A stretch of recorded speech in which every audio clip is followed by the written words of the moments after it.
AI နေအချင်းချင်းစကားတွေပြောနေကြတယ်ချက်နေကြတယ် Facebook အမျက်နှာကြီးတစ်ခုလိုပဲ AI နေအချင်းချင်းအတင်းတွေတုံနေကြတယ်သူတထေးရတော့ဖြင့်ဘာလုပ်လိုက်ပြီးညာလုပ်လိုက်ပြီးစသည်ဖြင့်အခုတလော online မှာပေါ်လို့ရပြီးပွဲစုနေတဲ့ mobile အကြောင်းအဲ့တော့သူ့အကြောင်းကိုအကြမ်းမြင်ကျွန်တော်တို့နားလည်အောင်လို့ဒီဗီဒီယိုလေးကိုနားထောင်သွားအောင်ကျွန်တော်မိတ်ဆွေတို့ moldbook.com ဆိုတဲ့စာမျက်နှာကိုတွားရင်ဘာတွေမြင်တွေ့ရမလဲဆိုတော့ AI နေကသူတို့ post တင်နေတယ်လူသားတွေကဝင်ပြီးတော့ post တင်လို့မရဘူး comment ရေးလို့မရဘူး AI နေအချင်းချင်းသူတို့ဘာသာသူတို့ခေါင်းစဉ်တွေပုံဖော်တယ် AI နေကသူတို့ကြိုက်တဲ့ခေါင်းစဉ်တွေနဲ့သူတို့ဘာသာသူတို့ဆွေးနွေးနေကြတဲ့အရာတခုကိုကျွန်တော်မိတ်ဆွေတို့မြင်ရမယ်အဲ့ဒါကဘယ်ပေါ်မှာလဲဆိုရင် moldbook.com ဆိုတဲ့အပေါ်မှာအဲ့တော့ဒါကြီးတစ်ခုလုံးကိုတိဆောက်ခဲ့တဲ့သူက Peter Steinberger သူက PSPDF ရဲ့ founder လည်းဖြစ်တယ်သူက2025ထဲမှာဒီဟောတီထွင်ဖန်တီးကြံစလိုက်တယ်ဆိုတဲ့အဓိပ္ပာယ်ပေါ့ဗျာလောလောဆယ် GitHub ပေါ်မှာ star ပေါင်း6000ခွဲကျော်ရရှိထားတယ်အဲ့ဒီဟာနဲ့ဒီပြိုင်နေမှာဘာတွေကရောင်းအားတက်နေလဲဆိုရင် Mac mini လေးတွေကရောင်းအားတက်နေတယ်အဲ့ဒါဘာကြောင့်လဲဆိုတော့ကျွန်တော်ဆက်ပြီးတော့ရှင်းပြသွားမယ်သူကစစချင်းနာမည်စပြီးတော့က Cloudbot ဆိုပြီးတော့နာမည်ပေးထားတယ်အဲ့ဒါဒီကျွန်တော်တို့ဒီဘက်သုံးနေတဲ့ Cloud AI LLM နဲ့မတူ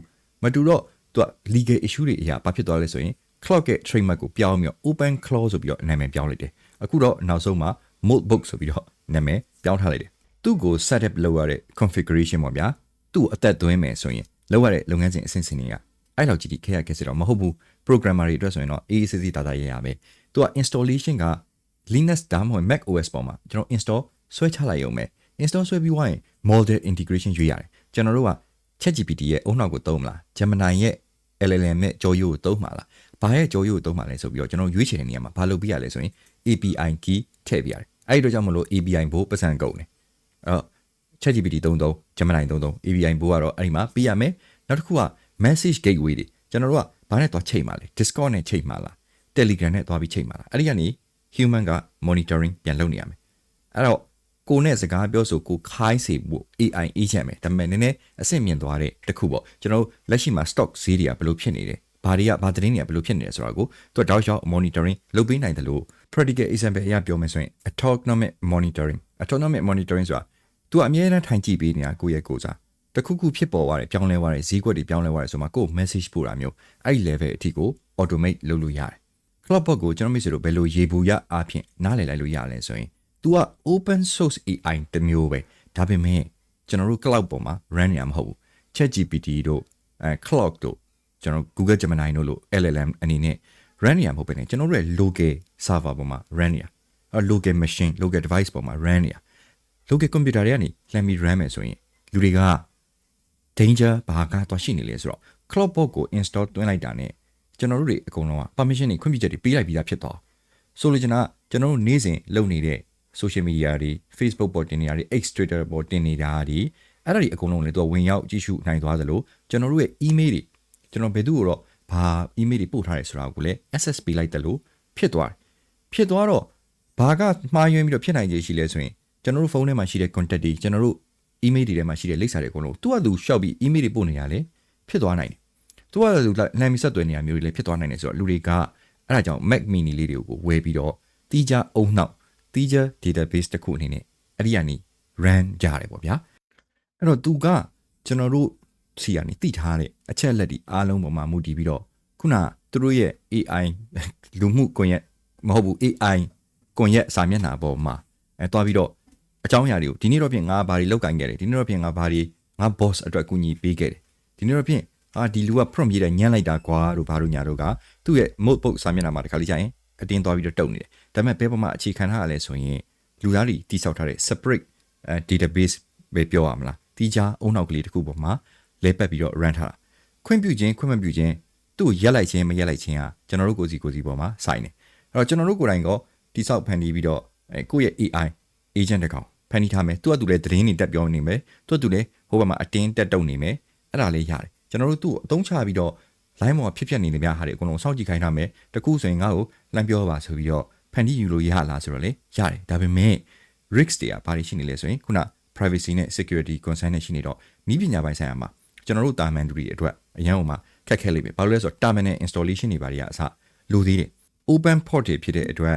security ဘိုင်းဆိုင်ရာလုံခြုံမှုမရှိသေးဘူးအဲ့ဒါကြောင့်ကိုယ့် computer ထဲမှာ install လုပ်ပြီးတော့ကိုယ့်ကိုစမ်းသပ်ပြီး click ဖို့ဆိုရင်ကျွန်တော်ကလုံးဝအားမပေးဘူး feature Mac mini လိုမျိုး device လေးတွေဝယ်ထားတာမျိုးတီးတန့် server တစ်ခုအနေနဲ့ run တာလဲပတ်တာမျိုးဆိုရင်တော့ပြဿနာမရှိတော့ဘူးစမ်းသက်တင်တော့စမ်းသက်တင်တယ်ဒါပေမဲ့လည်းစမ်းသက်မဲ့အဆင့်ကကုန်ကျစရိတ်ကလည်းများသေးတယ်ပြီးတော့နောက်ကကျွန်တော်တို့မမျှော်မှန်းနိုင်တော့ LLM costing တွေက तू ပြောချင်တယ်လို့ပြောနေမဲ့စကားတွေကျွန်တော်တို့လှမ်းပြီးတင်ပြတာကော line ပေါ်မှာ तू တင်ပြီးတော့ तू ပြောဆိုနေမှာဟောအရာတွေအောင်တော့ဘယ်ပေါ်မှာသွားအခြေခံလဲဆိုတော့ LLM ပြောရေးပေါ်မှာအခြေခံတယ် तू သုံးနေတဲ့နောက်ကွယ်ကအုံနောက်ရှိသေးတာဟုတ်အဲ့တော့ ChatGPT API cost ရှိမယ်Google ကသုံးရင် Google API cost တွေရှိမယ်အဲ့တော့ကျွန်တော်တို့အခုအရင်ခက်ထားနေတဲ့ cloud book ကိုလွယ်လွယ်ရိုးရိုးရှင်းရှင်းနဲ့ဘယ်လိုနားလည်ယူလို့ရမလဲဆိုရင် तू ကအရာအားလုံးကိုဘယ်မှာ install လုပ်ထားမလဲဆိုရင်ကျွန်တော်တို့ရဲ့ local computer ထဲမှာ local Mac mini ပူစီလေးထဲမှာဒါမှမဟုတ်လေ VPS server ပေါ်မှာအဲ့ဒီပေါ်မှာ install လုပ်ထားတယ် feature ခွဲထွက်နေတယ်ကျွန်တော်တို့ cloud ပေါ်မှာရှိတဲ့ ChatGPT တို့ Gemini တို့လို့မဟုတ်နေဘူး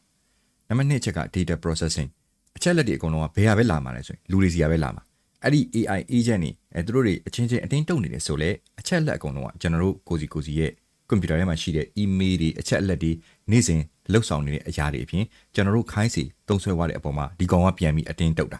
သူစဉ်းစားဖန်တီးပြီးတော့အတင်းတုတ်တာမဟုတ်ဘူးအချက်လက်တွေကျွန်တော်တို့နေ့စဉ်သူ့ရဲ့ပိုင်ရှင်ပေါ့ဗျာခင်ဗျားပိုင်ရှင်ဆိုရင်သူက calendar ဒီနေ့အစည်းအဝေးတွေအရင်တက်နေတာပဲလို့ဘာလို့ညာတို့တစ်ဖက်မှာပြန်ပြီးတော့အတင်းသွားတုတ်လိုက်မယ်သို့တော့